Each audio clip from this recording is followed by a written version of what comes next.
ಪ್ರಿಯರೇ, ನಾವು ಮೊದಲು ದೇವರ ವಾಕ್ಯವನ್ನು ಓದಿಕೊಳ್ಳೋಣ. ಯಾಕೋಬನು ಬರೆದಿರುವಂತಹ ಪತ್ರಿಕೆ 3ನೇ ಅಧ್ಯಾಯ 1ನೇ ವಚನದಿಂದ 4 ವಚನಗಳನ್ನು ಪ್ರಾರಂಭವಾಗಿ ನಾನು ಓದ್ಕೊಳ್ತೇನೆ. 1ನೇ ವಚನದಿಂದ 4ನೇ ವಚನದವರೆಗೂ. ನನ್ನ ಸಹೋದರರೇ, ಬೋಧಕರಾದ ನಮಗೆ ಕಠಿಣವಾದ ತೀರ್ಪಾಗುವುದೆಂದು ತಿಳಿದುಕೊಂಡು ಬಹುಮಂದಿ ಬೋಧಕರಾಗಬೇಡಿರಿ. ಅನೇಕ ವಿಷಯಗಳಲ್ಲಿ ನಾವೆಲ್ಲರೂ ತಪ್ಪುವುದುಂಟು. ಒಬ್ಬನು ಮಾತಿನಲ್ಲಿ ತಪ್ಪದಿದ್ದರೆ ಅವನು ಶಿಕ್ಷಿತನು, ತನ್ನ ದೇಹವನ್ನೆಲ್ಲ ಸ್ವಾಧೀನಪಡಿಸಿಕೊಳ್ಳುವುದಕ್ಕೆ ಸಮರ್ಥನು ಆಗಿದ್ದಾನೆ. ನಾವು ಕುದುರೆಗಳನ್ನು ಸ್ವಾಧೀನ ಮಾಡಿಕೊಳ್ಳಬೇಕೆಂದಿರುವಾಗ ಅವುಗಳ ಬಾಯಿಗೆ ಕಡಿವಾಣ ಹಾಕುತ್ತೇವಲ್ಲ, ಆಗ ಅವುಗಳ ದೇಹವನ್ನೆಲ್ಲ ತಿರುಗಿಸುವುದಕ್ಕೆ ಆಗುತ್ತದೆ. ಹಡಗುಗಳನ್ನು ನೋಡಿರಿ, ಅವು ಬಹು ದೊಡ್ಡವು, ಬಲವಾದ ಗಾಳಿಯಿಂದ ಬಡಿಸಿಕೊಂಡು ಹೋಗ್ತವೆ. ಆದರೂ ನಡೆಸುವವನು ಬಹು ಸಣ್ಣ ಚುಕ್ಕಾಣಿಯಿಂದ ಅವುಗಳನ್ನು ತನ್ನ ಮನಸ್ಸಿಗೆ ಬಂದ ಕಡೆಗೆ ತಿರುಗಿಸುತ್ತಾನೆ. ದೇವರ ವಾಕ್ಯಗಳನ್ನು ಆಶೀರ್ವದಿಸಲಿ.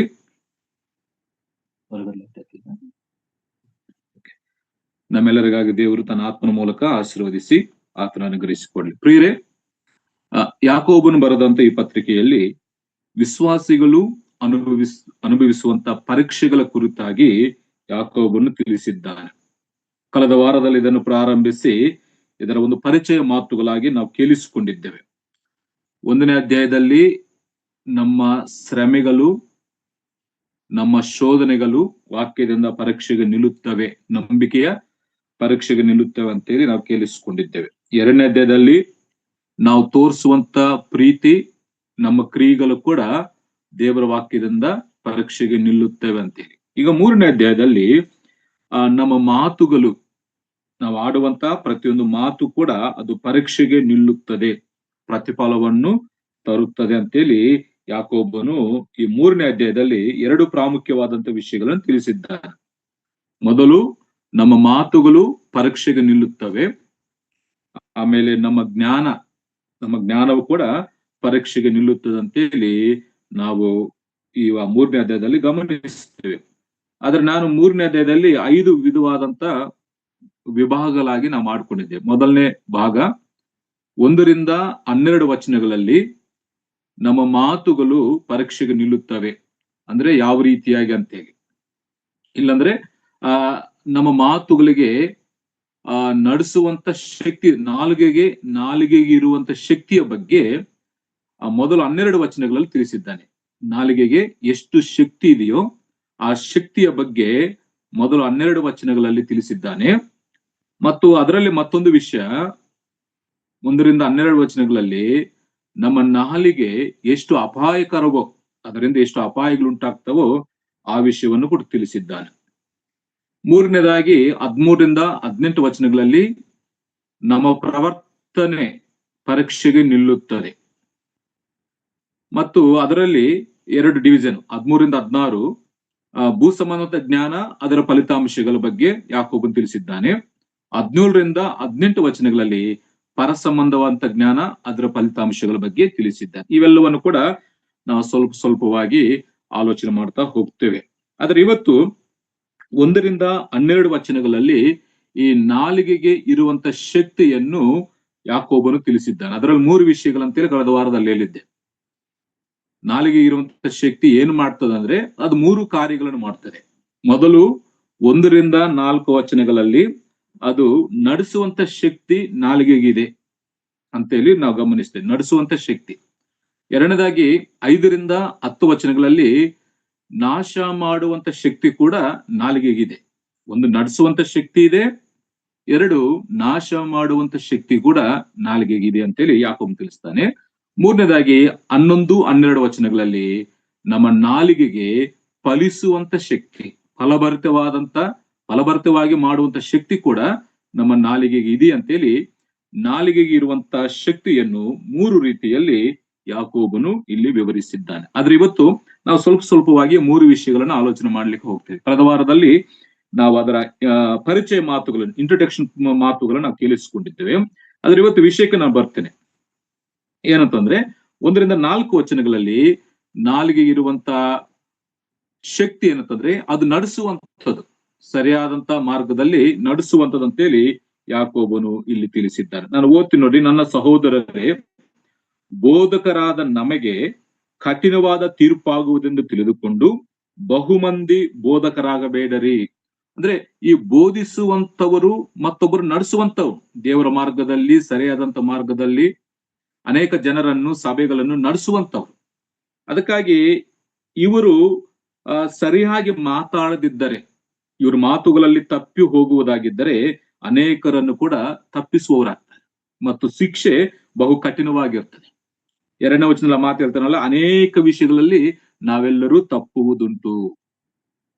ಆದ್ರೆ ಮಾತಿನಲ್ಲಿ ತಪ್ಪದಿದ್ದರೆ, ಮಾತಿನಲ್ಲಿ ಪ್ರಾಮಾಣಿಕನಾಗಿದ್ದರೆ ಅವನೇನ್ ಮಾಡ್ತಾನೆ, ತನ್ನ ದೇಹವನ್ನೆಲ್ಲ ಮಾತಿನಲ್ಲಿ ತಪ್ಪದಿದ್ದರೆ ಅವನು ಶಿಕ್ಷಿತನು, ತನ್ನ ದೇಹವನ್ನೆಲ್ಲ ಸ್ವಾಧೀನಪಡಿಸಿಕೊಳ್ಳುವುದಕ್ಕೆ ಸಮರ್ಥನೂ ಆಗಿದ್ದಾನೆ. ಅಂದ್ರೆ ನಾವು ಮಾತಾಡುವಂತ ಮಾತುಗಳಲ್ಲಿ ನಾವು ಸ್ಥಿರವಾಗಿ ನಿಲ್ಲುವಾಗ, ಇಲ್ಲ ನಾವು ಮಾತುಗಳಲ್ಲಿ ತಪ್ಪದೇ ಇದ್ರೆ ನಾವೇನ್ ಮಾಡ್ತೇವೆ, ನಮ್ಮ ದೇಹವನ್ನೆಲ್ಲ ಸ್ವಾಧೀನ ಮಾಡಿಕೊಳ್ಳಿಕ್ಕೆ ಸಾಧ್ಯವಾಗ್ತದೆ ಮತ್ತು ಸಮರ್ಥರಾಗ್ತದೆ. ಅದಕ್ಕಾಗಿ ಇಲ್ಲಿ ಮೊದಲನೇ ವಿಷಯ ನಾನು ಹೇಳಲಿಕ್ಕೆ ಇಷ್ಟಪಟ್ಟಿದ್ದು, ನಾಲಿಗೆಗೆ ನಡೆಸುವಂತ ಶಕ್ತಿ, ಕುಟುಂಬವನ್ನು ನಡೆಸುವಂಥದ್ದು, ಇಲ್ಲ ಸಭೆಗಳು ನಡೆಸುವಂಥದ್ದು, ಬಿಸಿನೆಸ್ ನಡೆಸುವಂಥದ್ದು, ಫ್ಯಾಕ್ಟರಿಗಳು ನಡೆಸುವಂಥದ್ದು, ಎಲ್ಲಾ ವಿಷಯಗಳಲ್ಲಿ ಈ ಮಾತುಗಳು, ನಾವು ಆಡುವಂತ ಮಾತುಗಳಿಂದ ಅವು ನಡೀತವೆ ಅಂತ ಹೇಳಿ. ಅದಕ್ಕಾಗಿ ಇಲ್ಲಿ ಯಾಕೋಬನು ನಡೆಸುವಂತ ಶಕ್ತಿ ಇದೆ ಅಂತ ಹೇಳಿಕ್ಕೆ 2 ಎಕ್ಸಾಂಪಲ್ ಕೊಟ್ಟಿದ್ದಾನಲ್ಲ, 2 ಎಕ್ಸಾಂಪಲ್ ಕೊಟ್ಟಿ. ಏನ್ ಎಕ್ಸಾಂಪಲ್? ಒಂದು ಕುದುರೆಗಳಿಗೆ ಹಾಕುವಂತ ಕಡಿವಾಣ, ಈ ಕಡಿವಾಣವನ್ನು ನಾಲಿಗೆ ಹೋಲಿಸಿ ಮಾತಾಡಿದ್ದಾನೆ. 2 ಹಡಗುಗಳನ್ನು ನಡೆಸುವಂತ ಚುಕ್ಕಾಣಿ, ಇದನ್ನು ಕೂಡ ನಾಲಿಗೆಗೆ ಹೋಲಿಸಿ ಮಾತಾಡಿದ್ದಾನೆ. ಈ ಕಡಿವಾಣ, ಈ ಚುಕ್ಕಾಣಿ, ಇವೆರಡು ಕೂಡ ಈ ನಡೆಸುವಂತದ್ದೇ. ಕುದುರೆಯನ್ನು ಸರಿಯಾದಂತ ಮಾರ್ಗದಲ್ಲಿ ನಡೆಸಬೇಕಾದ್ರೆ ಕಡಿವಾಣ ಬೇಕು, ಹಡಗನ್ನು ಸರಿಯಾದಂತ ಮಾರ್ಗದಲ್ಲಿ ನಡೆಸಬೇಕಾದ್ರೆ ಚುಕ್ಕಾಣಿ ಬೇಕು. ಅವು ಬಹು ದೊಡ್ಡವಾಗಿದ್ದರು ಮತ್ತು ಅವು ಅತಿ ವೇಗವಾಗಿ ಕುದುರೆ ಓಡುವಂತದ್ದಾಗಿದ್ದರು ಈ ಕಡಿವಾಣದಿಂದ ಕುದುರೆಯನ್ನು ನಮ್ಮ ಸ್ವಾಧೀನದಲ್ಲಿ ಇಟ್ಟುಕೊಳ್ತೇವೆ. ಹಡಗು ಬಹು ದೊಡ್ಡದಾಗಿದ್ದರೂ ಕೂಡ ಈ ಚುಕ್ಕಾಣಿಯಿಂದ ಹಡಗನ್ನು ನಡೆಸುವಂತವನ ಸ್ವಾಧೀನದಲ್ಲಿ ಇಟ್ಕೊಳ್ತಾರೆ. ಅದಕ್ಕಾಗಿ ನಾಲಿಗೆಗೆ ಇರುವಂತ ಶಕ್ತಿ ಈತನು ಕಡಿವಾಣಕ್ಕೂ ಚುಕ್ಕಾಣಿಗೆ ಹೋಲಿಸಿ ಮಾತಾಡ್ತಾನೆ. ಆದ್ರೆ ಇಲ್ಲಿ ನಾನು ಹೇಳಿಕ್ಕೆ ಇಷ್ಟಪಟ್ಟಿದ್ದು, ಇವೆರಡು ಚಿಕ್ಕ ಸಾಧನಗಳೇ. ಯಾವ? ಕುದುರೆಗಿಂತ ಕಡಿವಾಣ ಚಿಕ್ಕದು, ಕುದುರೆ ದೊಡ್ಡದು, ಕಡಿವಾಣ ಚಿಕ್ಕದು. ಹಡಗು ತುಂಬಾ ದೊಡ್ಡದು, ಅದನ್ನ ನಡೆಸುವಂತ ಚುಕ್ಕಾಣಿ ಚಿಕ್ಕದು. ಆದ್ರೆ ಇವೆರಡು ಚಿಕ್ಕವುಗಳಾಗಿದ್ದರೂ ಕೂಡ ಅಷ್ಟು ದೊಡ್ಡದಾದಂತ ವಾಹನಗಳನ್ನು ಇಲ್ಲ ವಸ್ತುಗಳನ್ನು ಸ್ವಾಧೀನದಲ್ಲಿಟ್ಟುಕೊಂಡು ನಮ್ಮ ಉದ್ದೇಶಗಳ ತಕ್ಕ ಹಾಗೆ ನಡೆಸುವುದಕ್ಕೆ ಇವೆರಡು ಸಹಾಯ ಮಾಡ್ತವೆ. ಕುದುರೆ ದೊಡ್ಡದು, ಆದ್ರೆ ಆ ಕುದುರೆಯನ್ನು ಸರಿಯಾದಂತ ಮಾರ್ಗದಲ್ಲಿ ನಾವು ನಡೆಸಬೇಕಾದ್ರೆ, ಅದು ನಮ್ಮ ಸ್ವಾಧೀನದಲ್ಲಿರಬೇಕಾದ್ರೆ, ನಾವು ಉದ್ದೇಶಿಸಿದಂತ ಆ ಸ್ಥಳಕ್ಕೆ ನಾವು ಹೋಗಬೇಕಾದ್ರೆ ಈ ಕಡಿವಾಣದ ಮೂಲಕವಾಗಿಯೇ ನಾವು ಅದನ್ನು ನಡೆಸ್ತೇವೆ. ಅದೇ ರೀತಿ ಹಡಗು ವಿಷಯದಲ್ಲಿ ಕೂಡ ಅದು ದೊಡ್ಡ ಗಾಲಿಗೆ ಹೊಡಕೊಂಡು ಹೋಗುವುದಾದರೂ ಬಲವಾದ ಗಾಳಿಯಿಂದ ಬಡಿಸ್ಕೊಂಡು ಹೋಗ್ತದೆ. ಆದರೂ ನಡೆಸುವವನು ಬಹು ಸಣ್ಣ ಚುಕ್ಕಾಣಿಯಿಂದ ಅವುಗಳನ್ನು ತನ್ನ ಮನಸ್ಸಿಗೆ ಬಂದ ಕಡೆಗೆ ತಿರುಗಿಸ್ತಾನೆ. ನೋಡಿದ್ರ, ಹಡಗು ತುಂಬಾ ದೊಡ್ಡದು, ಆದ್ರೆ ಈ ನಡೆಸುವಂತವನು ಸಣ್ಣ ಚುಕ್ಕಾಣಿಯಿಂದ ಆ ಹಡಗನ್ನು ಏನ್ ಮಾಡ್ತಾನೆ, ತನ್ನ ಕಡೆಗೆ ತನ್ನ ಉದ್ದೇಶವನ್ನು ನೆರವೇರಿಸುವ ಹಾಗೆ ಆತ ನಡೆಸ. ಅದಕ್ಕೆ ನಾನು ಪ್ರಾರಂಭದಲ್ಲಿ ಹೇಳಿದ್ದು, ಯಾಕೋಬನು ಕಡಿವಾಣಕ್ಕೂ ಚುಕ್ಕಾಣಿಗೆ ಹೋಲಿಸಿ ಮಾತಾಡುವಾಗ ಇವೆರಡಕ್ಕೂ ನಡೆಸುವಂತ ಶಕ್ತಿ ಇದೆ.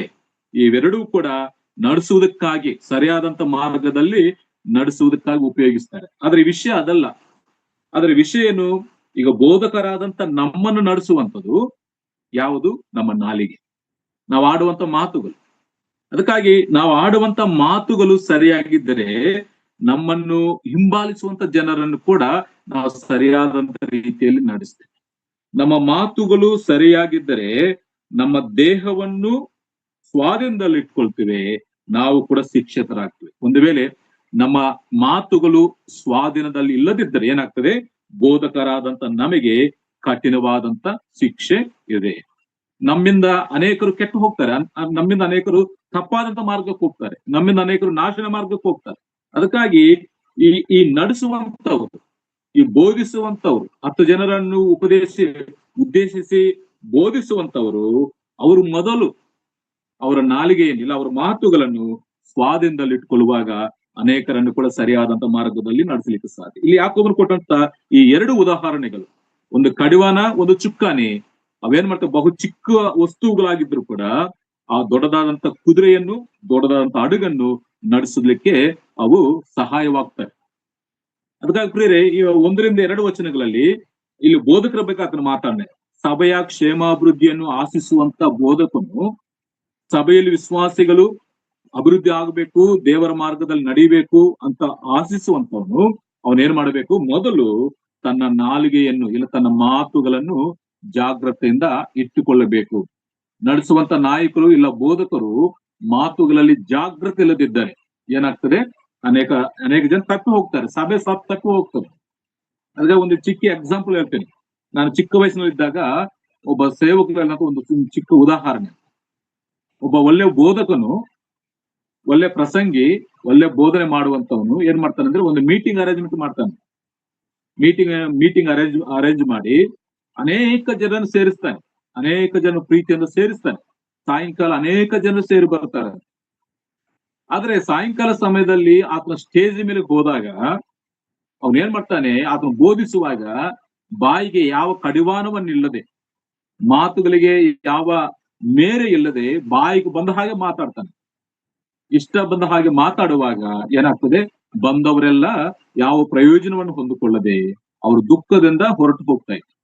ಇವತ್ತು ಕೂಡ ಅನೇಕ ಜನರು ಸೇರಿಸುವಂತ ರೀತಿಯಲ್ಲಿ ಅನೇಕರನ್ನು ಸೇರಿಸ್ತೇವೆ, ಆದರೆ ಮಾತಾಡುವಂತ ವಿಧಾನದಲ್ಲಿ ಅನೇಕ ಜನರನ್ನು ಕಳೆದುಕೊಳ್ಳುವ ಹಾಗೆ ಅನೇಕ ಜನರನ್ನು ಕಳೆದುಕೊಳ್ಳುತ್ತೇವೆ.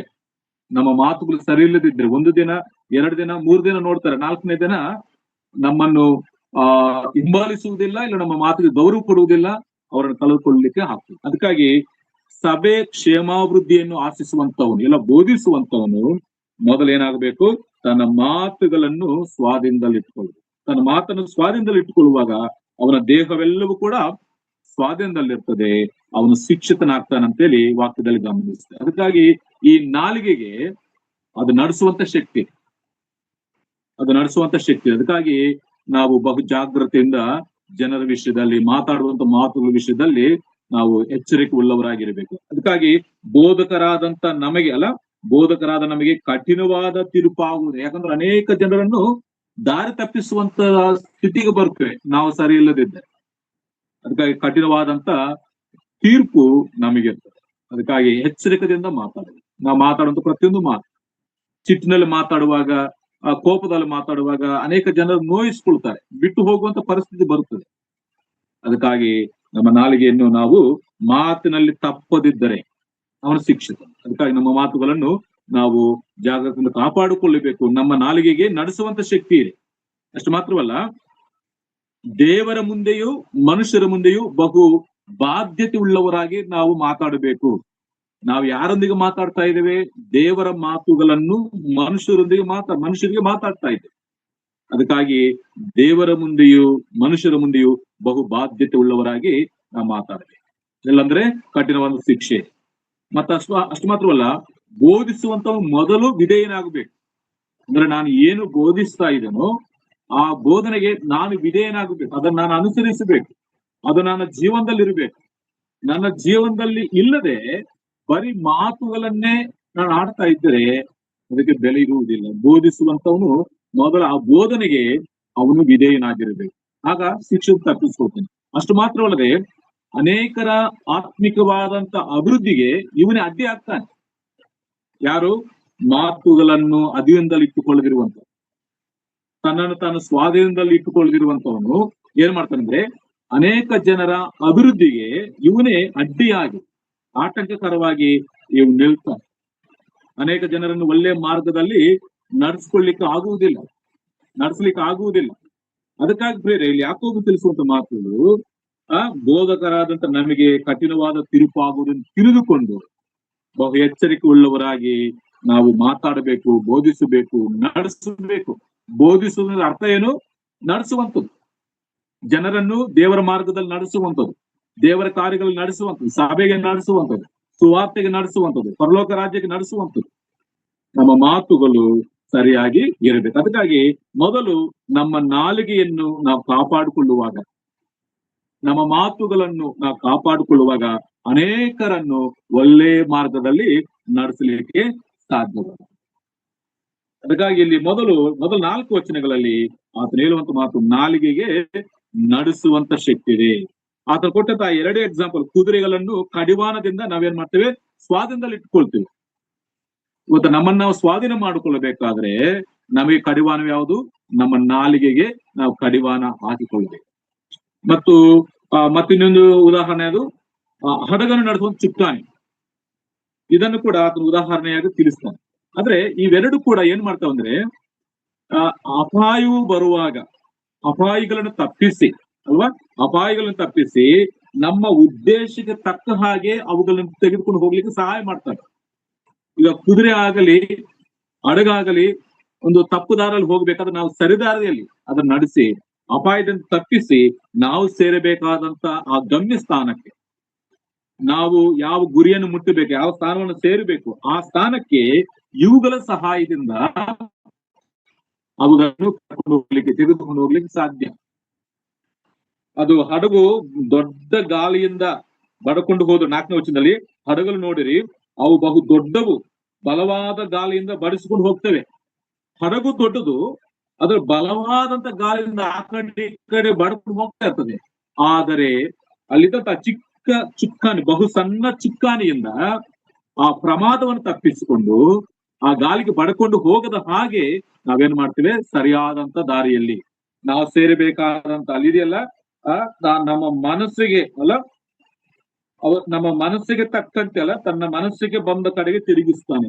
ಯಾವ ಕಡೆಗೆ ಹೋಗಬೇಕು ಆ ಕಡೆಗೆ ಈ ಚುಕ್ಕಾಣಿಯಿಂದ ಅವುಗಳನ್ನು ತಿರುಗಿಸ್ಲಿಕ್ಕೆ ಸಾಧ್ಯ. ಈ ಕುದುರೆಗಳ ಅಷ್ಟೇ, ಎಷ್ಟು ಬೇಗ ಹೋಗಬೇಕಾದ್ರೆ ಇದರಲ್ಲಿದೆ, ಎಲ್ಲಿ ಡೌನ್ ಮಾಡಬೇಕು ಇದರಲ್ಲಿದೆ.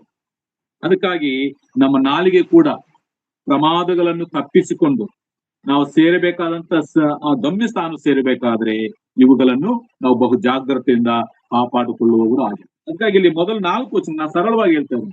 ಮೊದಲ 4 ವಚನಗಳಲ್ಲಿ ಆತನು ಹೇಳುವಂತ ಮಾತು, ನಡೆಸುವಂತ ನಾಯಕರು ಇಲ್ಲ ಬೋಧಿಸುವಂತ ಬೋಧಕರು ತಮ್ಮ ಮಾತುಗಳನ್ನು ಜಾಗ್ರತೆಯಿಂದ ಇಟ್ಟುಕೊಳ್ಳಬೇಕು, ತಮ್ಮ ನಾಲಿಗೆಯನ್ನು ಕಾಪಾಡಿಕೊಳ್ಳಬೇಕು. ನಾಲಿಗೆಯನ್ನು ಬಹು ಜಾಗ್ರತೆಯಿಂದ ಕಾಪಾಡಿಕೊಳ್ಳದೇ ಇದ್ದರೆ ಅನೇಕ ಜನರನ್ನು ತಪ್ಪಾದಂತ ಮಾರ್ಗದಲ್ಲಿ ನಾವು ನಡೆಸಲಿಕ್ಕೆ ಸಾಧ್ಯ. ಅದಕ್ಕಾಗಿ ಇಲ್ಲಿ ಯಾಕೋಬನ ಮೊದಲ 4 ವಚನಗಳಲ್ಲಿ ನಾವು ನಡೆಸುವಂತವರಾಗಿದ್ದೇವೆ. ನಡೆಸುವಂತ ಶಕ್ತಿ ನಾಲಿಗೆಗಿದೆ. ನಾನು ಇಲ್ಲಿ ಮುಗಿಸ್ತೇನೆ. 2ನೇ ವಿಷಯ, ನಡೆಸುವಂತ ಶಕ್ತಿ ನಾಲಿಗೆಗಿದೆ. 2ನೇ ವಿಷಯ ಏನಂತಂದ್ರೆ 5ರಿಂದ 10 ವಚನಗಳಲ್ಲಿ ನಾಲಿಗೆಗೆ ಮತ್ತೊಂದು ಶಕ್ತಿ ಇದೆ. ಯಾವ ಶಕ್ತಿ? ನಡೆಸುವಂತ ಶಕ್ತಿ ಮಾತ್ರವಲ್ಲ, ಮತ್ತೊಂದು ಶಕ್ತಿಯನ್ನು ನಾಶ ಮಾಡುವಂತ ಶಕ್ತಿ ಕೂಡ ಆ ನಾಲಿಗೆಗಿದೆ.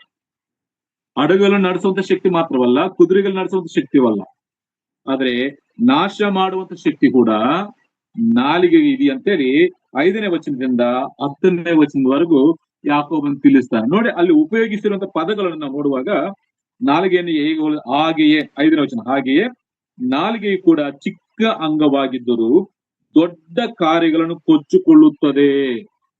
ಹಾಗೆಯೇ ನಾಲಿಗೆ ಅಂದ್ರೆ ಮೇಲ್ಗಡೆ 2 ವಿಷಯ ಇದ್ನಲ್ಲ, ನಡೆಸುವುದಕ್ಕಾಗಿ ಕಡಿವಾಣಕ್ಕೂ ಚುಕ್ಕಾನಿಗೂ ಹೋಲಿಸಿ ಮಾತಾಡಿದ್ದಾನೆ. ನಡೆಸುವುದು ಮಾತ್ರವಲ್ಲದೆ, ನಾಲಿಗೆ ನಡೆಸುವುದು ಮಾತ್ರವಲ್ಲದೆ ಅದೇನಂತೆ, ಬಹು ಚಿಕ್ಕ ಅಂಗವಾಗಿದ್ರು ಅದು ಬೆಂಕಿಗೆ ಹೋಲಿಸಿ ಮಾತಾಡ್ತಾನಲ್ಲ, ಹಾಗೆ ನಾಲಿಗೆ ಕೂಡ ಚಿಕ್ಕ ಅಂಗವಾಗಿದ್ರು ದೊಡ್ಡ ಕಾರ್ಯಗಳನ್ನು ಕೊಚ್ಚಿಕೊಳ್ಳುತ್ತದೆ. ಎಷ್ಟು ಕೊಂಚ ಕಿಚ್ಚು ಎಷ್ಟು ದೊಡ್ಡ ಕಾಡನ್ನು ಉರಿಸುವುದು ನೋಡಿರಿ. ಇಲ್ಲಿ ನಾಲಿಗೆಯನ್ನು ಬೆಂಕಿಗೆ ಹೋಲಿಸಿ ಮಾತಾಡ್ತಾರೆ. ಸ್ವಲ್ಪ ಬೆಂಕಿ, ಚಿಕ್ಕ ಬೆಂಕಿ ದೊಡ್ಡ ಕಾಡನ್ನು ಉರಿಸುತ್ತದೆ ಅಂತ ಹೇಳಿ. ಇದು ನಾಶ ಮಾಡ್ಲಿಕ್ಕೆ ಅದು ಉಪಯೋಗಿಸುವಂತ ಪದ. ನಡೆಸಲಿಕ್ಕೆ ಉಪಯೋಗಿಸುವ ಪದ 2 ಪದಗಳು, ಯಾವುದು? ಕಡಿವಾಣ, ಚುಕ್ಕಾಣಿ. ಇದು ನಡೆಸುವಂಥದ್ದು. ಆದ್ರೆ ನಾಶ ಮಾಡುವುದಕ್ಕೆ ಅದು ಉಪಯೋಗಿಸುವುದೇ ಅದಂದ್ರೆ ಬೆಂಕಿಗೆ ಹೋಲಿಸಿ ಅದನ್ನು ಮಾತಾಡ್ತಾ ಇದ್ದಾನೆ. ಅಷ್ಟು ಮಾತ್ರವಲ್ಲ, ಇನ್ನು ಯಾವ್ದಕ್ಕೆ ಹೋಲಿಸಿ ಮಾತಾಡ್ತಾ ನಾವು ನೋಡ್ಬೇಕಾದ್ರೆ ಮತ್ತು ಅತಿಶಯಕ್ಕೆ ಹೋಲಿಸಿ ಮಾತಾಡ್ತಾ ಇದ್ದಾನೆ. ಅದು ಕೊಚ್ಚಿಕೊಳ್ಳುತ್ತದೆ ಅಲ್ಲ, ಅದು ಚಿಕ್ಕ ಅಂಗವಾಗಿದ್ದರೂ ದೊಡ್ಡ ಕಾರ್ಯಗಳನ್ನು ಕೊಚ್ಚಿಕೊಳ್ಳುತ್ತದೆ. ಒಂದು ಬೆಂಕಿಗೆ ಹೋಲಿಸಿ ಮಾತಾಡಿದ್ದಾನೆ. 2 ಅದು ಕೊಚ್ಚಿಕೊಳ್ಳುವಂಥದ್ದು, ಅದು ಇರ್ಲಿಕ್ಕೆ ಚಿಕ್ಕದು, ಅದರ ದೊಡ್ಡ ದೊಡ್ಡ ಕಾರ್ಯಗಳ ಬಗ್ಗೆ ಅದು ಕೊಚ್ಚಿಕೊಳ್ಳುತ್ತದೆ. ಅಹಂಕಾರ, ಅತಿಶಯಕ್ಕೆ ಹೋಲಿಸಿ ಮಾತಾಡ್ತಾ ಇದ್ದಾನೆ, ಇಲ್ಲ ಗರ್ವಕ್ಕೆ ಹೋಲಿಸಿ ಮಾತಾಡ್ತಾ ಇದ್ದಾನೆ, ಅಹಂಕಾರಕ್ಕೆ ಹೋಲಿಸಿ ಮಾತಾಡ್ತಾ ಇದ್ದಾನೆ. ಈ ಬೆಂಕಿ ಅಹಂಕಾರ ಅದು ನಾಶನಕ್ಕೆ ಗುರುತು, ಪತನ, ನಾವು ಬಿದ್ದು ಹೋಗ್ಲಿಕ್ಕೆ ಕಾರಣ ಆಗ್ತದೆ. ಅದೇ ಅಷ್ಟು ಮಾತ್ರ, ಅವೆರಡೇ ಅಲ್ಲ. ಇನ್ನು ನೋಡಿ, ಎಷ್ಟು ಕೊಂಚ 6ನೇ ವಚನ, ಎಷ್ಟು ಕೊಂಚ ಕಿಚ್ಚು ಎಷ್ಟು ದೊಡ್ಡ ಕಾಡನ್ನು ಊಸುವುದು ನೋಡಿರಿ.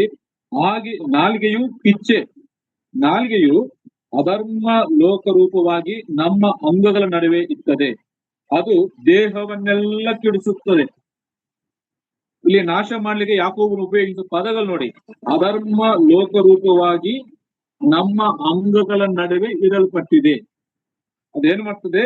ನಮ್ಮ ದೇಹವನ್ನೆಲ್ಲ ಕೆಡಿಸುತ್ತದೆ. ತಾನೇ ನರಕದಿಂದ ಬೆಂಕಿ ಹತ್ತಿಸಿಕೊಳ್ಳುತ್ತಾ ಪ್ರಪಂಚವೆಂಬ ಚಕ್ರಕ್ಕೆ ಬೆಂಕಿ ಹಚ್ಚುತ್ತದೆ. ನರಜಾತಿಯು ಸಕಲ ಜಾತಿಯು, ಮೃಗ, ಪಕ್ಷಿ, ಕ್ರಿಮಿ, ಜಲಚರಗಳು ಹತೋಟಿಗೆ ತರುವುದುಂಟು ಮತ್ತು ತಂದದ್ದುಂಟು, ಆದರೆ ನಾಲಿಗೆಯನ್ನು ಯಾವ ಮಾನವನು ಹತೋಟಿಗೆ ತರಲಾರನು. ಇಲ್ಲಿ ಯಾವ್ದು ಹೋಲಿಸಿ ಮಾತಾಡ್ತಾ ಇದ್ದಾನೆ?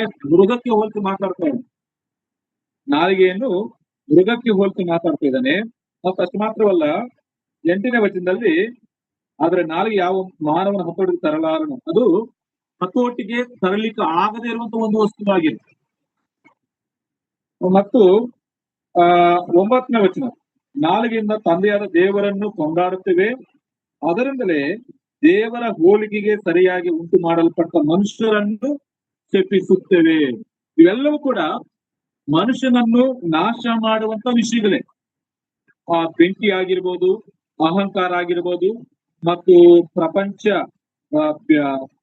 ದೇಹವನ್ನು ಕೆಡಿಸುವಂಥದ್ದು, ಪ್ರಪಂಚ ಚಕ್ರಕ್ಕೆ ಬೆಂಕಿ ಹತ್ತಿಸುವಂಥದ್ದು, ಮೃಗ, ಮತ್ತು ಅದೇ ರೀತಿಯಾಗಿ ಮರಣಕರವಾದಂತ ವಿಷದಿಂದ ತುಂಬಿದೆ. 8ನೇ ವಚನದಲ್ಲಿ ಇದೆಯಲ್ಲ, ಅದು ಸುಮ್ಮನೆ ಇರಲಾರದು, ಸುಮ್ಮನೆ ಇರಲಾರದ ಕೆಡುಕಾಗಿದೆ, ಮರಣಕರವಾದ ವಿಷದಿಂದ ತುಂಬಿದೆ. ಅಂದ್ರೆ ಇವೆಲ್ಲ ಪದಗಳನ್ನ ಗಮನಿಸುವಾಗ ಯಾಕೋಬನು ಏನ್ ತಿಳಿಸ್ತಾ ಇದ್ದಾನೆ? ನಾಲಿಗೆಗೆ ನಡೆಸುವಂತ ಶಕ್ತಿ ಮಾತ್ರವಲ್ಲದೆ ನಾಲಿಗೆ ಮತ್ತೊಬ್ಬರನ್ನು ನಾಶ ಮಾಡುವಂತ ಶಕ್ತಿ ಕೂಡ ಇದೆ. ಇವೆಲ್ಲವನ್ನ, ಈ ಪದಗಳನ್ನು ನಾವು ಗಮನಿಸುವಾಗ ಇವೆಲ್ಲವೂ ಕೂಡ ಮನುಷ್ಯನ ನಾಶನಕ್ಕೆ ಕಾರಣವಾಗ್ತದೆ. ಮನುಷ್ಯನ ನಾಶ ಮಾಡ್ಲಿಕ್ಕೆ ಕಾರಣವಾದಂತಹ ಪದಗಳನ್ನು ಯಾಕೋಬನು ಉಪಯೋಗಿಸಿದ. ಇವನ್ನಿಯು ನಾಶನಕ್ಕೆ ನಡೆಸುವಂಥದ್ದು. ಆದ್ರೆ 10ನೇ ವಚನದ ಒಂದು ಮಾತು ಹೇಳ್ತಾನಲ್ಲ, 10ನೇ ವಚನದಲ್ಲಿ, ನನ್ನ ಸಹೋದರರೇ ಹೀಗಿರುವುದು ಯೋಗ್ಯವಲ್ಲ. ನನ್ನ ಸಹೋದರರೇ ಹೀಗಿರುವುದು ಯೋಗ್ಯವಲ್ಲ ಅಂದ್ರೆ ನಮ್ಮ ಮಾತುಗಳು ನಡೆಸುವಂತದೇ ಆಗಿರಬೇಕು ಹೊರತು ನಾಶ ಮಾಡ್ಲಿಕ್ಕೆ ನಮ್ಮ ನಾಲಿಗೆ, ನಮ್ಮ ಮಾತುಗಳಿಗೂ ಅವಕಾಶ ನಾವು ಕೊಡಬಾರ್ದು. ಇಲ್ಲಿ ಹೇಳ್ತಾನೆ, ಅಗ್ನಿ ಒಳ್ಳೇದೇ ಅಲ್ಲ, ಅಗ್ನಿ ಅಂದ್ರೆ ನಾವು ಬೆಂಕಿ ಕಾಯಿಸ್ಕೊಳ್ತೀವಿ, ಅನ್ನ ಮಾಡ್ತೇವೆ, ತುಂಬಾ ಉಪಯೋಗ ಇದೆ. ಬೆಂಕಿ ಒಳ್ಳೇದೇ ಅಲ್ವಾ? ಬೆಂಕಿ ಒಳ್ಳೇದು, ಅದರಿಂದ ಅನೇಕ ಪ್ರಯೋಜನ ಇದ್ದಾವೆ. ಯಾವಾಗ ಅದನ್ನು ಸರಿಯಾದಂತ ರೀತಿಯಲ್ಲಿ ಉಪಯೋಗಿಸುವಾಗ, ಅದನ್ನು ಸರಿಯಾದಂತ ರೀತಿಯಲ್ಲಿ ನಾವು ಉಪಯೋಗಿಸುವಾಗ ಅದರಿಂದ ನಮಗೆ ಪ್ರಯೋಜನವಾಗ್ತದೆ. ಆದ್ರೆ ಅದೇ ಬೆಂಕಿಯನ್ನು ನಾವು ಸರಿಯಾದಂತ ರೀತಿಯಲ್ಲಿ ಉಪಯೋಗಿಸದೆ ಹೋದರೆ ಏನಾಗ್ತದೆ? ಇಡೀ ಕಾಡನ್ನೆಲ್ಲ ದಹಿಸಿ ಬಿಡ್ತದೆ, ಅದರಿಂದ ಅನೇಕ ನಷ್ಟಗಳು ಉಂಟಾಗ್ತದೆ. ಹಾಗೆಯೇ ನಮ್ಮ ನಾಲಿಗೆ ಕೂಡ ಬೆಂಕಿಯಾಗಿದೆ. ಅದನ್ನು ಸರಿಯಾದಂತ ರೀತಿಯಲ್ಲಿ ನಾವು ಅದನ್ನು ಉಪಯೋಗಿಸಿಕೊಳ್ಳುವಾಗ ಅದರಿಂದ ನಮಗೆ ಪ್ರಯೋಜನವಿದೆ, ಅದರಿಂದ ಉಪಕಾರವಿದೆ. ಆದ್ರೆ ಅದನ್ನು ತಪ್ಪಾದಂತ ಮಾರ್ಗದಲ್ಲಿ ಉಪಯೋಗಿಸಿದೆ, ಕ್ರಮವಾದಂತ ಪದ್ಧತಿಯಲ್ಲಿ ಉಪಯೋಗಿಸದೆ ಇದ್ರೆ ಅದರಿಂದ ಅನೇಕ ಅದರಿಂದ ನಷ್ಟಗಳು ಉಂಟಾಗ್ತವೆ. ಇಷ್ಟ ಬಂದ ಹಾಗೆ ಮಾತಾಡುವಾಗ, ಯಾವ ಅಡಚಣೆ ಇಲ್ಲದೆ, ಯಾವ ಮೇರೆ ಇಲ್ಲದೆ ನಾವು ಮಾತಾಡುವಾಗ ಅದರಿಂದ ಅನೇಕ ಸಮಸ್ಯೆಗಳು ಉಂಟಾಗ್ತವೆ. ಅದಕ್ಕಾಗಿ ನನ್ನ ಸಹೋದರರೇ ಹೀಗಿರುವುದು ಯೋಗ್ಯವಲ್ಲ. ಅಂದ್ರೆ ನಾಶ ಮಾಡುವಂತ ರೀತಿಯಲ್ಲಿ ನಮ್ಮ ನಾಲಿಗೆ ಇರಬಾರದು. ಅದೊಂದು ಕ್ರಮವಾದಂತ ರೀತಿಯಲ್ಲಿ, ಕ್ರಮಬದ್ಧವಾದಂತ ರೀತಿಯಲ್ಲಿ ನಾವು ಉಪಯೋಗಿಸಿಕೊಳ್ಳುವಾಗ ಅದು ನಮಗೆ ಪ್ರಯೋಜನವೇ ಆಗ್ತದೆ. ಅದು ಇನ್ನೊಂದು ಮಾತಾಡ್ತಾನೆ, ಮೃಗಗಳನ್ನು ಹತೋಟಿಗೆ ತರುವುದುಂಟು. ಅನೇಕ ಮೃಗಗಳನ್ನ ಏನ್ ಮಾಡ್ತೇವೆ, ನಾವು ಸ್ವಾಧೀನ ಮಾಡಿಕೊಳ್ತೇವೆ, ನಮ್ಮ ಸ್ವಾಧೀನದಲ್ಲಿ ಇಟ್ಕೊಳ್ತೇವೆ. ಆದ್ರೆ ಈ ನಾಲಿಗೆಯನ್ನು ಯಾರು ಸ್ವಾಧೀನ ಮಾಡ್ಲಿಕ್ಕೆ ಆಗಲ್ಲ. 7ನೇ ವಚನದಲ್ಲಿ ಮಾತಾಡ್ತಾನಲ್ಲ, ನರಜಾತಿಯು ಸಕಲ ಜಾತಿಯು, ಆ ಸಕಲ ಜಾತಿಯ ಮೃಗ, ಪಕ್ಷಿ, ಕ್ರಿಮಿ, ಜಲಚರಗಳನ್ನು ಹತೋಟಿಗೆ ತರುವುದುಂಟು ಮತ್ತು ತಂದದ್ದುಂಟು. ಆದರೆ ನಾಲಿಗೆಯನ್ನು ಯಾವ ಮಾನವನು ಹತೋಟಿಗೆ ತರಲಾರನು. ಅದು ಸುಮ್ಮನಿರಲಾರದ ಕೆಡುಕಾಗಿದೆ, ಮರಣಕರವಾದ ವಿಷದಿಂದ ತುಂಬಿದೆ ಅಂತೇಳಿ ಆತನು ಬರೀ. ಪ್ರೇರೆ, ಇಲ್ಲಿ ನಾಲಿಗೆ ಇರುವಂತ ಶಕ್ತಿ ಅದು ನಾಶ ಮಾಡುವಂತ ಶಕ್ತಿ. ಯಾವಾಗ ಯಾವಾಗ ಸರಿಯಾದಂತ ರೀತಿಯಲ್ಲಿ ಉಪಯೋಗಿಸದೇ ಇದ್ದರೆ, ಸರಿಯಾದಂತ ಮಾರ್ಗದಲ್ಲಿ ಸರಿಯಾದಂತ ರೀತಿಯಲ್ಲಿ ಉಪಯೋಗಿಸದಿದ್ರೆ ಅದೇ ನಾಲಿಗೆಯಿಂದ ಅನೇಕ ಕುಟುಂಬಗಳು ನಾಶವಾಗಿ ಹೋಗ್ತವೆ, ಅನೇಕ ಸಭೆಗಳು ನಾಶವಾಗ್ತವೆ, ಅನೇಕ ಸಮಾಜಗಳು ನಾಶವಾಗಿ ಹೋಗ್ತವೆ. ಆಗ ದೇವರ ವಾಕ್ಯ ಹೇಳುವಂತ ಮಾತು, ನಮ್ಮ ನಾಲಿಗೆಗೆ ನಡೆಸುವಂತ ಶಕ್ತಿ ಇದೆ, ನಮ್ಮ ನಾಲಿಗೆಗೆ ನಾಶ ಮಾಡುವಂತ ಶಕ್ತಿ ಕೂಡ ಇದೆ. ಅದು ಯಾವಾಗ ನಾವು ಸರಿಯಾದಂತ ರೀತಿಯಲ್ಲಿ ಉಪಯೋಗಿಸದಿದ್ರೆ ಅದು ನಾಶ ಮಾಡ್ಲಿಕ್ಕೆ ಕಾರಣ. ಅದು ಯಾವ ರೀತಿಯಾಗಿ ನಾಶ ಮಾಡ್ತದೆ ಅಂತೇಳಿ ಕೆಲವೊಂದು ವಚನಗಳನ್ನು ನಾವು ಓದಿಕೊಳ್ಳೋಣ. ಆ ಕೀರ್ತನೆ ಭಾಗಕ್ಕೆ ಬನ್ನಿ. ಕೀರ್ತನೆ ಪುಸ್ತಕ ನಾಲಿಗೆ ಯಾವ ರೀತಿಯಾಗಿ ನಾಶ ಮಾಡ್ತದೆ ಅಂತೇಳಿ ಕೀರ್ತನೆ ಭಾಗ 52ನೇ ಕೀರ್ತನೆ 52ನೇ ಕೀರ್ತನೆ 1ನೇ ವಚನವನ್ನ ನಾನು ಓದ್ತಾ ಇದ್ದೇನೆ. 1ನೇ ವಚನದಿಂದ, ದುಷ್ಟಾಧಿಕಾರಿಯೇ ನೀನು ಕೆಡುಕು ಮಾಡಿ ಹಿಗ್ಗುವುದೇನು? ದುಷ್ಟಾಧಿಕಾರಿಯೇ ನೀನು ಕೆಡುಕು ಮಾಡಿ ಹಿಗ್ಗುವುದೇನು? 2ನೇ ವಚನ, ಮೋಸಗಾರನೇ ನಿನ್ನ ನಾಲಿಗೆಯು ಹದವಾದ ಕ್ಷೌರ ಕತ್ತಿಯಂತೆ ಅಪಾಯಗಳನ್ನೇ ಕಲ್ಪಿಸುತ್ತದೆ. ಉಪಕಾರಕ್ಕಿಂತಲೂ ಅಪಕಾರವೇ ನಿನಗಿಷ್ಟ. ನೀತಿಯನ್ನು ಬಿಟ್ಟು ಸುಳ್ಳನ್ನು ಸ್ಥಾಪಿಸುವುದೇ ನಿನಗೆ ಸಂತೋಷ. ಮೋಸದ ನಾಲಿಗೆಯೇ ಹಾನಿಕರವಾದ ಮಾತುಗಳೇ ನಿನಗೆ ಇಷ್ಟ. ಇಲ್ಲಿ ನಾಲಿಗೆ ಒಬ್ಬ ವ್ಯಕ್ತಿಯನ್ನು ಹೇಗೆ ನಾಶ ಮಾಡ್ತದೆ ಅದನ್ನ ಗಮನಿಸುವಾಗ ಅದು ಏನ್ ಮಾಡ್ತದೆ, ಯಾವ ರೀತಿಯಾಗಿದೆ ಅಂತೆ, ನಿನ್ನ ನಾಲಿಗೆಯು, ಮೋಸಗಾರನೇ ಒಳ್ಳೆ ವ್ಯಕ್ತಿ ಬಗ್ಗೆ ಮಾತಾಡ್ತಾ ಇಲ್ಲ, ಮಾತುಗಳನ್ನು ಇಷ್ಟ ಬಂದ ಹಾಗೆ ಬಿಡುವಂತವನು, ದುಷ್ಟ ಅಧಿಕಾರಿ ಬಗ್ಗೆ ಮಾತಾಡ್ತಾ ಇದ್ದಾನೆ. ಪ್ರಾಪರ್ ವೇನಲ್ಲಿ ಮಾತಾಡುವಾಗ ಯಾರಿಗೆ ಸಮಸ್ಯೆ ಬರುವುದಿಲ್ಲ ಪ್ರೇರೆ, ಸರಿಯಾದಂತ ರೀತಿಯಲ್ಲಿ ಉಪಯೋಗಿಸುವಾಗ ಯಾರಿಗೆ ಸಮಸ್ಯೆ ಬರುವುದಿಲ್ಲ. ಆದ್ರೆ ಅಹಂಕಾರದಿಂದ, ಅತಿಶಯದಿಂದ, ದುಷ್ಟತ್ವವನ್ನು ತುಂಬಿಸಿಕೊಂಡು ನಾವು ಮಾತಾಡುವಾಗ ಅದರಿಂದ ಅನೇಕರಿಗೆ ಸಮಸ್ಯೆಗಳಾಗ್ತವೆ. ಮೋಸಗಾರನೇ ನಿನ್ನ ನಾಲಿಗೆಯು ಯಾವ ರೀತಿ ಇದೆ, ಹದವಾದ ಕ್ಷೌರ ಕತ್ತಿಯಂತೆ, ತುಂಬಾ ಶಾರ್ಪ್ ಆಗಿರ್ತದೆ.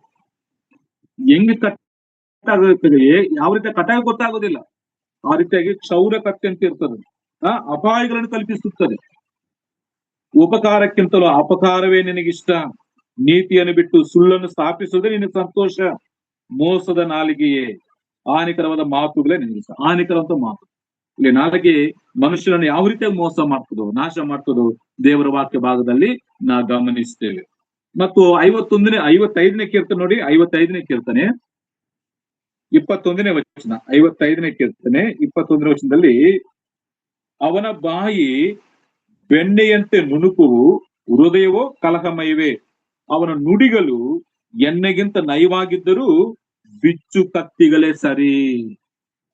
ನಾಲಿಗೆ ಯಾವ ರೀತಿ ಒಬ್ಬ ವ್ಯಕ್ತಿಯನ್ನು ನಾಶ ಮಾಡ್ತದೋ ವಾಕ್ಯ ಭಾಗದಲ್ಲಿ ಗಮನಿಸ್ತೇವೆ. ಅಂದ್ರೆ ಇಲ್ಲಿ ದುಷ್ಟ ಅಧಿಕಾರಿ ಅಂದ್ರೆ ಸರಿಯಾದಂತ ರೀತಿಯಲ್ಲಿ ಉಪಯೋಗಿಸದೆ ಇಷ್ಟ ಬಂದ ಹಾಗೆ ಉಪಯೋಗಿಸುವಂತವರಿಗೆ ಹೇಳಿರುವಂತ ಮಾತು. ಅವನ ಬಾಯಿ ಬೆಣ್ಣೆಯಂತೆ ನುಣುಪು, ತುಂಬಾ ನುಣುಪಾಗಿ ನೈಸಾಗಿ ನಯವಾದಂತ ಮಾತುಗಳು. ಅವನ ಹೃದಯ ಮಾತ್ರ ಇದೆ ಕಲಮಯವೇ ಆಗಿದೆ. ಅವನ ನುಡಿಗಳು ಎಣ್ಣೆಗಿಂತ ನಯವಾಗಿದ್ದರು. ನೋಡಿ, ಅವನ ನುಡಿಗಳು ಎಣ್ಣೆಗಿಂತ ನಯವಾಗಿದ್ದರು ಬಿಚ್ಚು ಕತ್ತಿಗಳೇ ಸರಿ. ಮಾತುಗಳು ತುಂಬಾ ನಯವಾಗಿ ನೈಸ್ ಆಗಿರ್ತವೆ. ಅವರಿಗಿಂತ ಆತ್ಮೀಯರು ಮತ್ತೊಬ್ರು ಇರುವುದಿಲ್ಲ, ಆ ರೀತಿಯಾಗಿರ್ತವೆ ಮಾತುಗಳು. ಅಂತ ಮಾತು, ತುಂಬಾ ನೈಸಾದಂತ ಮಾತುಗಳು, ನಮ್ಮ ಹಿತವನ್ನು ಬಯಸುವಂತ ಮಾತುಗಳು, ನಯವಾದಂತ ಮಾತುಗಳು. ಆದ್ರೆ ಅವು ಯಾವ ರೀತಿ ಬಿಚ್ಚು ಕತ್ತಿಗಳೇ ಸರಿ. ನಾಲಿಗೆ ನಾಶ ಮಾಡುವಂತ ಶಕ್ತಿ ಇದೆ. ನಾಲಿಗೆ ಒಬ್ಬ ವ್ಯಕ್ತಿಯನ್ನು ನಾಶ ಮಾಡ್ತದೆ, ವಾಕ್ಯದಲ್ಲಿ ಗಮನಿಸ್ತೇವೆ. ಅದೇ 57ನೇ ಕೀರ್ತನೆ ನೋಡಿ, 57ನೇ ಕೀರ್ತನೆ 4ನೇ ವಚನದಲ್ಲಿ, ಸಿಂಹಗಳ ಮಧ್ಯದಲ್ಲಿ ಸಿಕ್ಕಿದ್ದೇನೆ, ಬೆಂಕಿ ಕಾರುವ ಮನುಷ್ಯರ ನಡುವೆ ಬಿದ್ದಿದ್ದೇನೆ, ಅವರ ಹಲ್ಲುಗಳು ಶಸ್ತ್ರಬಾಣಗಳು, ನಾಲಿಗೆಗಳು ಹದವಾದ ಕತ್ತಿಗಳು. ಭಕ್ತರ ಬಗ್ಗೆ ಹೇಳ್ತಾ ಇಲ್ಲ, ಸರಿಯಾದಂತ ರೀತಿಯಲ್ಲಿ ಮಾತುಗಳನ್ನು ಉಪಯೋಗಿಸುವವರ ಬಗ್ಗೆ ಹೇಳ್ತಾ ಇಲ್ಲ, ದುಷ್ಟರಾದಂತ ಜನರ ಬಗ್ಗೆ ಹೇಳುವಂತ ಮಾತು. ಸಿಂಹಗಳ ಮಧ್ಯದಲ್ಲಿ ಸಿಕ್ಕಿದ್ದೇನೆ, ಬೆಂಕಿಕಾರವಾಗಿ ಮನುಷ್ಯರ ನಡುವೆ ಬಿದ್ದಿದ್ದೇನೆ. ಅವರ ಹಲ್ಲುಗಳು ಯಾವ ರೀತಿ ಇರುತ್ತೆ? ಶಸ್ತ್ರ ಬಾಣಗಳು, ನಾಲಿಗೆಗಳು ಹದವಾದ ಕತ್ತಿಗಳು. ನಾಲಿಗೆ ಹದವಾದ ಕತ್ತಿ. ನಾಲಿಗೆ ಬೆಂಕಿಗೆ ಹೋಲಿಸಿ ಮಾತಾಡ್ತಾ ಯಾಕೋಬ ಸರಿಯಾದಂತ ರೀತಿಯಲ್ಲಿ ಉಪಯೋಗಿಸಿದ್ರೆ ಅದು ನಾಶ ಮಾಡ್ತದೆ. ಮತ್ತೆ ಇನ್ನೊಂದು ಮಾತು 59ನೇ ಕೀರ್ತನೆ ನೋಡಿ, ಅಲ್ಲಿ 59ನೇ ಕೀರ್ತನೆ 7ನೇ ವಚನ. ಈಗ ಅವರ ಬಾಯಿಗಳು ಎಷ್ಟೋ ಮಾತುಗಳನ್ನು ಕಕ್ಕುತ್ತವೆ, ಅವೆಲ್ಲವೂ ಕತ್ತಿಗಳೇ. ನೋಡಿ, ಅವರ ಬಾಯಿಗಳು ಎಷ್ಟೋ ಮಾತುಗಳನ್ನು ಕಕ್ಕುತ್ತವೆ, ಅವೆಲ್ಲವೂ ಕತ್ತಿಗಳೇ. ನಮ್ಮನ್ನು ಕೇಳುವವರು ಯಾರು ಅಂದುಕೊಳ್ಳುತ್ತಾರೆ. ಯಾರು ನಮ್ಮನ್ನು ಕೇಳ್ತಾರಂತೆ ಬಾಯಿಗೆ ಬಂದ ಹಾಗೆ ಮಾತಾಡ್ತಾರೆ. ಆ ಮಾತುಗಳು ಹೆಂಗಿರ್ತವೆ? ಕತ್ತಿಗಳಿದ್ದ ಹಾಗಿರ್ತಾರೆ, ಚುಚ್ಚುವ ಕತ್ತಿಗಳಿದ್ದ ಹಾಗಿರ್ತಾರೆ. ಇವತ್ತು ಒಬ್ಬ ವ್ಯಕ್ತಿಯನ್ನು ಸಾಯಿಸಬೇಕಂದ್ರೆ ಕತ್ತಿ ಬೇಕು, ಶಾಕು ಬೇಕು. ಆದ್ರೆ ಇಂಥವರ ಮಾತುಗಳಿಂದಲೇ ಇವತ್ತು ಅನೇಕ ಜನ ಸತ್ತು ಹೋಗ್ತಾ ಇದ್ದಾರೆ, ಅನೇಕ ಜನ ಸೂಸೈಡ್ ಮಾಡ್ಕೊಳ್ತಾ ಇದ್ದಾರೆ. ಆ ಮಾತುಗಳು ಓದೋ ನೋಡಿ, ಜ್ಞಾನೋಕ್ತಿ ಪುಸ್ತಕ 12ನೇ ಅಧ್ಯಾಯ 18ನೇ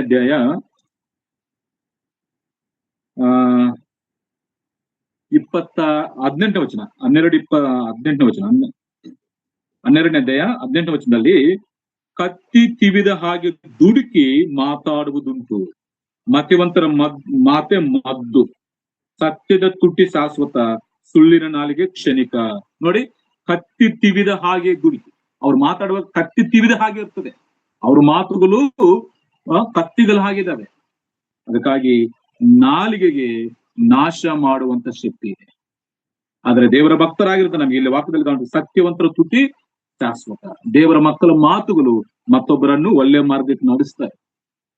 ತನ್ನ ಮಾತುಗಳನ್ನು ಸ್ವಾಧೀನದಲ್ಲಿಟ್ಟುಕೊಂಡು ಮಾತಾಡುವಂತವನು ಮತ್ತೊಬ್ಬರಿಗೆ ಕ್ಷೇಮವನ್ನು, ಮತ್ತೊಬ್ಬರಿಗೆ ಒಳ್ಳೆ ಮಾರ್ಗವನ್ನು ತೋರಿಸುವವನು ಆಗಿರ್ತಾನೆ. ಅದಕ್ಕಾಗಿ ಭಕ್ತರಾಗಿರುವಂತ ನಾವು, ನಮ್ಮ ನಾಲಿಗೆಗೆ ನಡೆಸುವಂತ ಶಕ್ತಿ ಇದೆ, ನಮ್ಮ ನಾಲಿಗೆಗೆ ನಾಶ ಮಾಡುವಂತ ಶಕ್ತಿ ಇದೆ. ಆದ್ರೆ ಉಪಯೋಗಿಸುವಂತ ನಾವು ಯಾವ ಮಾರ್ಗದಲ್ಲಿ ಅದನ್ನು ಉಪಯೋಗಿಸ್ತಾ ಇದ್ದೀವಿ ಅಂತ ಪ್ರಾಮುಖ್ಯ.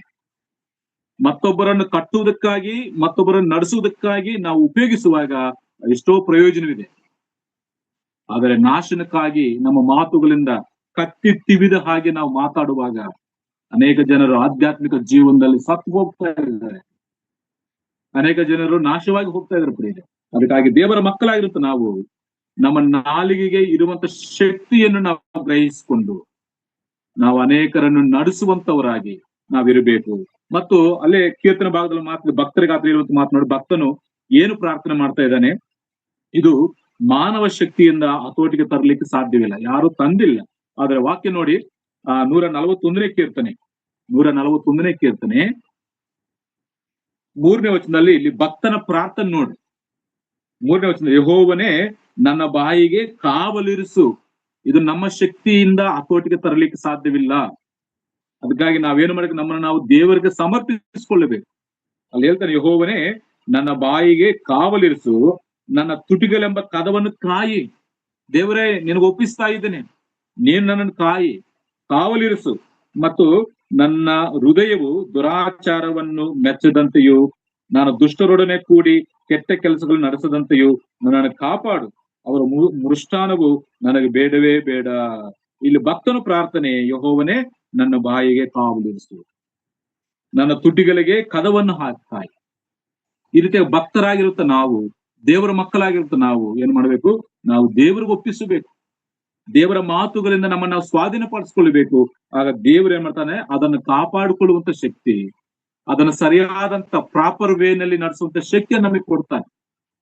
ಅದು ಸರಿಯಾದಂತ ಮಾರ್ಗದಲ್ಲಿ ನಡೆಸದಿದ್ದರೆ ಅನೇಕ ನಷ್ಟಗಳು ಉಂಟಾಗ್ತವೆ. ಜ್ಞಾನೋಕ್ತಿ ಪುಸ್ತಕ 10ನೇ ಅಧ್ಯಾಯ 19ನೇ ವಚನ ನೋಡಿ. ಜ್ಞಾನೋಕ್ತಿ ಪುಸ್ತಕ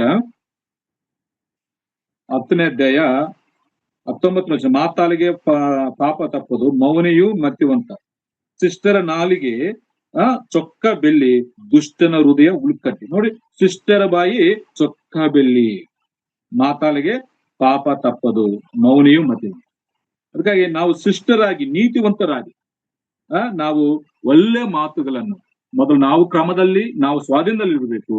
ಮತ್ತು ಮತ್ತೊಬ್ಬರಿಗೆ ಕೂಡ ನಮ್ಮ ಮಾತುಗಳಿಂದ ಒಳ್ಳೆ ಮಾರ್ಗದಲ್ಲಿ ನಡೆಸಲಿಕ್ಕೆ ನಾವು ಸಹಾಯಕರಾಗಿ ನಾವಿರಬೇಕು. ಮತ್ತೆ 21ನೇ ಅಧ್ಯಾಯ, ಜ್ಞಾನೋಕ್ತಿ ಪುಸ್ತಕ 21ನೇ ಅಧ್ಯಾಯ 23ನೇ ವಚನದಲ್ಲಿ ಒಂದು ಮಾತಿದೆಯಲ್ಲ, ತನ್ನ ಬಾಯನ್ನು ನಾಲಿಗೆಯನ್ನು ಕಾಯುವವನು ತೊಂದರೆಗಳಿಂದ ರಕ್ಷಿಸಿಕೊಳ್ಳುವನು. ಏನಂತೆ? ತನ್ನ ಬಾಯನ್ನು ತನ್ನ ನಾಲಿಗೆಯನ್ನು ಕಾಯುವವನು, ಅದನ್ನು ಕಾಪಾಡಿಕೊಳ್ಳುವಂತವನು, ಅದನ್ನು ಸ್ವಾಧೀನದಲ್ಲಿ ಇಟ್ಟುಕೊಳ್ಳುವಂತವನು ಏನಾಗ್ತಾನಂತೆ?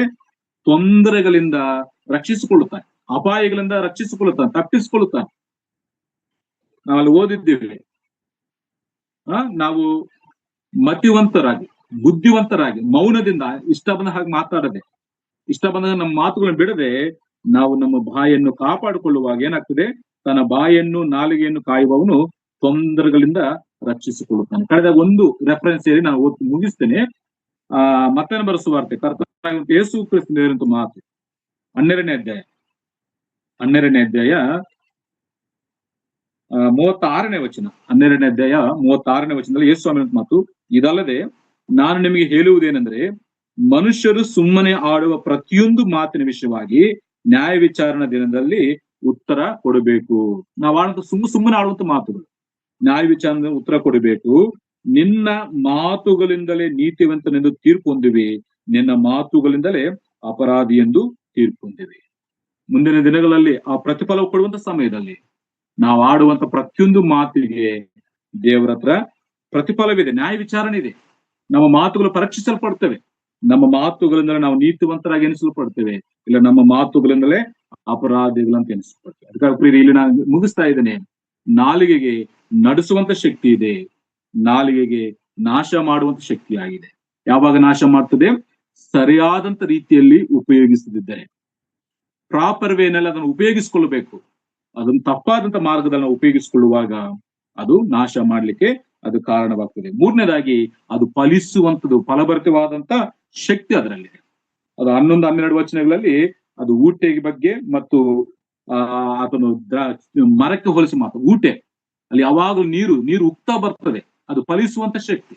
ಮರವು ಕೂಡ ಫಲಿಸುವಂತ ಶಕ್ತಿ. ನಮ್ಮ ನಾಲಿಗೆ ಕೂಡ ಒಳ್ಳೆ ಫಲಗಳನ್ನು ಜೀವ ಫಲಗಳನ್ನು ಫಲಿಸುತ್ತಾ ಒಳ್ಳೆ ಕಾರ್ಯಗಳನ್ನು ಮಾಡುತ್ತಾ ದೇವರ ಮಹಿಮೆಗಾಗಿ ನಾವು ಜೀವಿಸ್ಬೇಕು.